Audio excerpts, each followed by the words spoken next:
College ಮತ್ತು ತಾಂತ್ರಿಕ ಶಿಕ್ಷಣ ಇಲಾಖೆ ಸರ್ಕಾರಿ ಕಿರಿಯ ತಾಂತ್ರಿಕ ಶಾಲೆ ವತಿಯಿಂದ 2023-24ನೇ ಸಾಲಿನ ಎಸ್ಎಸ್ಎಲ್ಸಿ ವಿದ್ಯಾರ್ಥಿಗಳ ಬೀಳ್ಕೊಡುಗೆ ಸಮಾರಂಭ ಆಯೋಜನೆ ಮಾಡಲಾಗಿತ್ತು.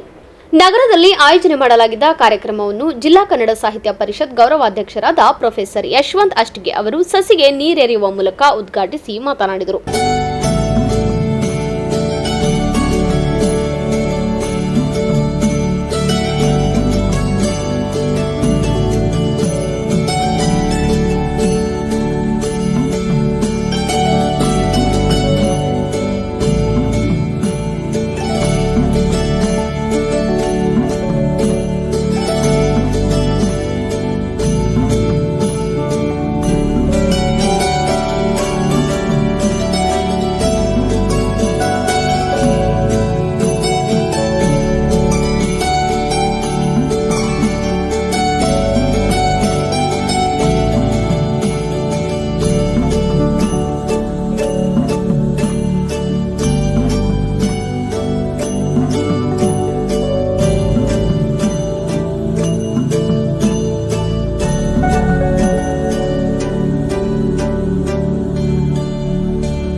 ಎಸ್ಎಸ್ಎಲ್ಸಿ ಪರೀಕ್ಷೆಯನ್ನು ಬರೆಯುವಲ್ಲಿದ್ದೀರಿ.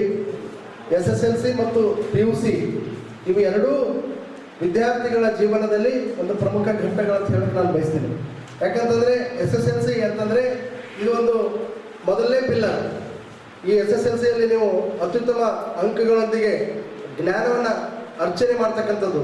ಬರೀ ಅತ್ಯುತ್ತಮ ಅಂಕ ಗಳಿಸುವುದಷ್ಟೇ ಒಂದು ಜೀವನ ಅಲ್ಲ, ವಿದ್ಯಾರ್ಥಿ ಜೀವನ ಅಲ್ಲ. ವಿದ್ಯಾರ್ಥಿ ಜೀವನದಲ್ಲಿ ನಾವು ಜ್ಞಾನವನ್ನು ಪಡೀಲಿಕ್ಕೆ ಬಹಳಷ್ಟು ಪ್ರಯತ್ನ ಪಡಬೇಕಾಗಿದೆ. ಮಾನ್ಯ ವಿದ್ಯಾರ್ಥಿಗಳೇ, ನಾವೆಲ್ಲರೂ ಅರ್ಥ ಮಾಡ್ಕೋಬೇಕು, ತಮ್ಮ ತಂದೆ ತಾಯಿಗಳು ತಮ್ಮ ಎಷ್ಟೋ ಕಷ್ಟಗಳಿಂದ ಈ ಒಂದು ಶಾಲೆಗೆ JTS ಸ್ಕೂಲಲ್ಲಿ ಅಡ್ಮಿಷನ್ ಪಡಿತಕ್ಕಂಥದ್ದು ಅಷ್ಟು ಸಾಮಾನ್ಯ ಅಲ್ಲ. ಯಾಕಂತಂದರೆ ನಾನು 7ನೇ ಪಾಸ್ ಆದ ನಂತರ 8ನೇ ತರಗತಿಗೆ ಈ JTS ಸ್ಕೂಲಿಗೆ ಅಡ್ಮಿಷನ್ ಪಡಿಬೇಕು ಅಂತ ಹೇಳಿ ಅವಾಗ ನಾನು ಜಂಬಗ ಸ್ಕೂಲಲ್ಲಿ 5, 6, 7 ಮುಗಿಸಿದ್ದೆ. ನನ್ನ ಹಿರಿಯ ಸಹೋದರ ಡಾಕ್ಟರ್ ಅಂಬಾರ ಎಸ್ಕಿ ಅವರು, ನಾನು ಮತ್ತು ಇನ್ನೊಬ್ಬರು ನಮ್ಮ ಸಹೋದರರ ಪರಮೇಶ್ವರ ಎಸ್ಕಿಗೆ ಅಂತೇಳಿ ನಾವೆಲ್ಲರೂ ನಮ್ಮ ಜಮಗಾಲಿಂದ ಜಮಗಾಲಿಂದ ಎಲ್ಲಿಗೆ ಅಂದ್ರೆ ಕೊಟ್ರಗಾದಾಗ ನಮ್ಮ ಹೆಡ್ ಮಾಸ್ಟರ್ ಮನೆ ಇತ್ತು, ಅಲ್ಲಿ ಹೋಗಿ ಅವ್ರನ್ನ ಸರ್ಟಿಫಿಕೇಟ್ ಬರ್ಸ್ಕೊಂಡು 492 ಮಾರ್ಕ್ಸ್ ತೊಗೊಂಡಿದ್ದೆ ನಾನು 7ನೇ ಒಳಗೆ. ಆದರೂ ನನಗೆ ಇಲ್ಲಿ ಅಡ್ಮಿಷನ್ ಸಿಗಲಿಲ್ಲ. ತಾವೆಲ್ಲರೂ ಅಡ್ಮಿಷನ್ ಸಿಕ್ಕಿದೆ, ತಾವೆಲ್ಲ ಪುಣ್ಯವಂತರಿದ್ದೀರಿ. ಈ ಒಂದು ತಾಂತ್ರಿಕ ಶಾಲೆಯಲ್ಲಿ ಏನು ಮುಂದೆ ತಾವು ಇಂಜಿನಿಯರ್ ಆಗ್ಲಿಕ್ಕೆ ಬೇಸಿಕ್ ಏನು ಬೇಕು ಅದೆಲ್ಲವೂ ಕೂಡ ಈ ಒಂದು ಶಾಲೆಯಲ್ಲಿ ಸಿಗ್ತಾ ಇದೆ.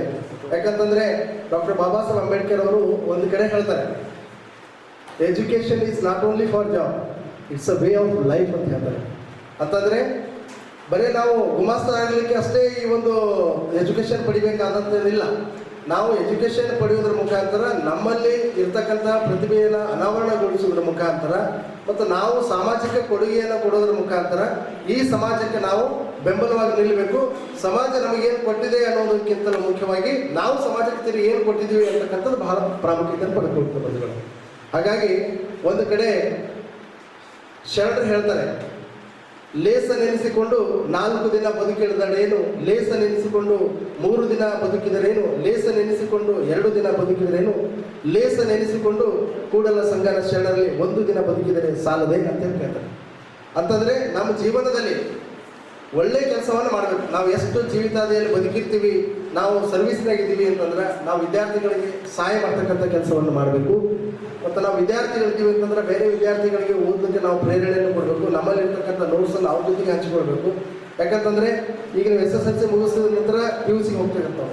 PUCಯಲ್ಲಿ ನಿಮ್ಗೆ ಯಾವ ಕೋರ್ಸ್ ಮಾಡಬೇಕು ಅಂತಕ್ಕಂಥದ್ದು ತಮ್ಮೆಲ್ಲ ಉಪನ್ಯಾಸಕರ ಮಂಡಳಿ ಇದೆ, ಅವರೆಲ್ಲ ಹೇಳ್ತಾರೆ ತಾವು ಸೈನ್ಸ್ ಮಾಡಬೇಕಾ, ಕಾಮರ್ಸ್ ಮಾಡಿಸ್ಬೇಕಾ, ಆರ್ಟ್ಸ್ ಮಾಡಬೇಕು, ನೀವು ಏನೇ ಮಾಡಿರಿ ನಿಮಗೆ ಇಷ್ಟ ಇದ್ದಂಥ ಒಂದು ಫೀಲ್ಡನ್ನು. ಬಳಿಕ ಸಮಾರಂಭದ ಅಧ್ಯಕ್ಷತೆಯನ್ನು ವಹಿಸಿಕೊಂಡಿದ್ದ ಸರ್ಕಾರಿ ಹಿರಿಯ ತಾಂತ್ರಿಕ ಶಾಲೆಯ ಪ್ರಾಂಶುಪಾಲರಾದ ಡಾಕ್ಟರ್ ಗಿರಿಮಲ್ಲ ಅವರು ಮಾತನಾಡಿ, SSLC ವಿದ್ಯಾರ್ಥಿಗಳಿಗೆ ಜೀವನದ ಪ್ರಮುಖ ಘಟ್ಟವಾಗಿದೆ ಎಂದು ಅಭಿಪ್ರಾಯಪಟ್ಟರು. ಗಂಗೆ ಗಟ್ಟಿಯಾಗಿದೆ ಎಂಬ ಭರವಸೆ ಇರುವುದಿಲ್ಲ, ಅದು ನಂಬಿರೋದು ತನ್ನ ಸ್ವಂತ ರೆಕ್ಕೆಯ ಶಕ್ತಿಯನ್ನು ನೀಡಿದೆ. ಹಾಗೆ ನೀವು ಏನಾದರೂ ಬದುಕಿನಲ್ಲಿ ಸಾಧನೆ ಮಾಡಬೇಕು ಅಂತಂದ್ರೆ ಅದು ನಿಮ್ಮ ಶಕ್ತಿಗೆ ಸಂಬಂಧಪಟ್ಟಿದೆ ಹೊರತು ಬೇರೆ ಯಾವ ಶಕ್ತಿಯು ನಿಮ್ಮನ್ನು ಉದ್ಧಾರ ಮಾಡುವುದಿಲ್ಲ. ಪ್ರತಿಯೊಬ್ಬರು ನಮ್ಮನ್ನ ಕೆಳಗೆ ಹಾಕಿ ನಮ್ಮ ಅವನತಿಯನ್ನು ಕಂಡು ಚಪ್ಪಾಳೆ ಹೊಡೆದು ನಗಬೇಕಂತ ಬಯಸ್ತಾರೆ ಹೊರತು ನಮ್ಮನ್ನ ಮೇಲೆತ್ತಬೇಕಂತ ಬಯಸುವ ಮನಸ್ಸುಗಳು ಬಹಳ ಕಡಿಮೆ ಇರ್ತವೆ. ಸೊ ನಿಮ್ಗೆ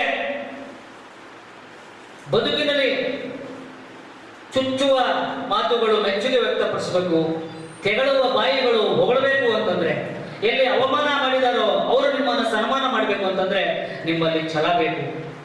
ನೀವು ನಿಮ್ಮ ಶಕ್ತಿಯನ್ನ ಪಣಕ್ಕಿಟ್ಟು ನೀವು ಹೋರಾಟ ಮಾಡಿದ್ದೆ ಆದರೆ, ನೀನೇನು ಆಗ್ಬೇಕು ಅನ್ನತಕ್ಕಂಥದ್ರ ಕಡೆ ನೀನು ಗಮನ ಹರಿಸಿದ್ದೆ ಆದರೆ ಖಂಡಿತ ನೀನು ಅದನ್ನ ಆಗ್ತಾ ಇದ್ದೀನಿ. ಸೊ ಹಾಗಾಗಿ ಪರೀಕ್ಷೆಯಲ್ಲಿ ಫೇಲ್ ಆದ್ರೆ ಪರವಾಗಿಲ್ಲ, ಬದುಕಿನಲ್ಲಿ ಫೇಲ್ ಆಗ. ಯಾಕಂದ್ರೆ ಕೆಲವು ಜನ ವಿದ್ಯಾರ್ಥಿಗಳು ನೋಡ್ತೀವಿ ನಾವು, ಪರೀಕ್ಷೆಯಲ್ಲಿ ಫೇಲ್ ಆದ ತಕ್ಷಣ ಆತ್ಮಹತ್ಯೆ ಅಂತ ಮತ್ತಿತರಂತಹ ಒಂದು ಕೆಟ್ಟ ಕೆಲಸಗಳಿಗೆ ಕೈ ಹಾಕ್ತಾರೆ. ಅದಲ್ಲ, ಬದುಕು ತುಂಬಾ ದೊಡ್ಡದಾಗಿದೆ. ಒಂದು 100 ವರ್ಷಗಳ ಆಯುಷ್ಯ ನಿನಗಿರುವಾಗ ಒಂದು ಸಣ್ಣ ಯಶಸ್ಸು ಆಗಲಿಲ್ಲ ಅಂದ ತಕ್ಷಣ ನೀನು ಎದೆ ಕುಂದದಲ್ಲ. ನಿನ್ನ ಬದುಕಿನ ಉದ್ದಕ್ಕೆ ಭಯಂಕರವಾದ ಪುಟಗಳಿವೆ, ಅವುಗಳನ್ನ ನೀನು ಹೆಂಗ್ ಬೇಕಂತ ಬರ್ಕೊಳ್ಬಹುದು. ಸಚಿನ್ ತೆಂಡೂಲ್ಕರ್, ಅಂಬಾನಿ, ನೀರುಬಾಯಿ, ಅಂಬೇಡ್ಕರ್ ಅವರು, ಅಬ್ರಹಾಂ ಲಿಂಕನ್ ಅವರು, ಅಬ್ದುಲ್ ಕಲಾಂ ಅವರು, ಇವರು ಯಾರು ಉನ್ನತ ಶ್ರೀಮಂತ ಮನೆತನದಿಂದ ಬಂದವರಲ್ಲ. ಸ್ವಶಕ್ತಿಯ ಮೇಲೆ ಪರೀಕ್ಷೆ ಅಂದ್ರೆ ಈ ಶೈಕ್ಷಣಿಕವಾಗಿ ಅವರು ಅಷ್ಟೊಂದು ಸಾಧನೆ ಮಾಡಿದವರಲ್ಲ. ಆದರೂ ಬದುಕಿನಲ್ಲಿ ಒಂದು ಇಡೀ ಪ್ರಪಂಚ ಗುರುತಿಸುವ ಮಟ್ಟಕ್ಕೆ ಅವರು ಬೆಳೆದಿದ್ದಾರೆ. ಅಂದ್ರೆ ಅವರು ಬೆಳೆದು ಬಂದಿರ್ತಕ್ಕಂಥ, ಈಗಾಗಲೇ ನಮ್ಮ ಅಷ್ಟಗಿ ಸರ್ ಅವರು ಮಾತಾಡಿದರು, ಬಡತನ ಎಂದು ಸಾಧನೆಗೆ ಧಕ್ಕೆ ಆಗೋದಿಲ್ಲ, ಬಡತನ ಯಾವತ್ತೂ ಕಾರಣ ಆಗೋದಿಲ್ಲ. ಅದಕ್ಕೆ ಹೇಳ್ಬೇಕು, ಬಡತನ ಹುಟ್ಟಿದ್ದು ನಿಮ್ ತಪ್ಪಲ್ಲ, ಆದ್ರೆ ಬಡವರಾಗಿ ಸಾಯೋದು ನಿಮ್ ತಪ್ಪು. ಯಾಕಂದ್ರೆ ಬಡವರಾಗಿ ಹುಟ್ಟಿರಬಹುದು, ಅದನ್ನ ಅಳಿಸ್ತಕ್ಕಂಥ ಶಕ್ತಿ, ನೀ ಏನಾಗ್ಬೇಕಂತಕ್ಕಂಥ ಶಕ್ತಿ ನಿನ್ನ ಕೈಯಲ್ಲಿದೆ. ಸೊ ಹಾಗಾಗಿ ವಿದ್ಯಾರ್ಥಿಗಳೇ, ಜಗತ್ತು ತುಂಬಾ ವಿಶಾಲವಾಗಿದೆ. ಇವತ್ತಿನ ಸಂದರ್ಭದಲ್ಲಿ ಬರೀ ಒಂದು ದೇಶ ಅಂತಲ್ಲ, ಪ್ರಪಂಚದಾದ್ಯಂತ ನೀವು ಕೆಲಸ ಮಾಡಲಿಕ್ಕೆ ಯೋಗ್ಯರಾಗಿದ್ದೀರಾ. ಬಹಳ ಚಿಕ್ಕದಾಗಿದೆ ಪ್ರಪಂಚ. ಇಂಥ ಸಂದರ್ಭದಲ್ಲಿ ನೀವು ಸ್ವಸಾಮರ್ಥ್ಯದಿಂದ ಮುನ್ನುಗ್ಗಿದ್ದೀರಾ. ನೀವೇನಾಗಬೇಕು ಅಂತ ಅಂದ್ಕೊಂಡಿದ್ದೀರಿ, ಈಗಲೇ ಅದಕ್ಕೆ ನಿರ್ಧಾರ ಮಾಡಿ. ನೀವು ಸಮಾರಂಭದಲ್ಲಿ ಉಪನ್ಯಾಸಕರಾದ ರಾಕೇಶ್ ಚೌಹಾಣ್, ಸಂಯೋಜಕರಾದ ಬಾಬುರಾವ್ ಪಾಟೀಲ್, ಶಿವರಾಜ್ ಪಾಟೀಲ್, ಕಚೇರಿ ಅಧೀಕ್ಷಕರಾದ ಸುವರ್ಣ ಚಟ್ಟೇರ್ ಸೇರಿದಂತೆ ಅನೇಕರು ಉಪಸ್ಥಿತರಿದ್ದರು.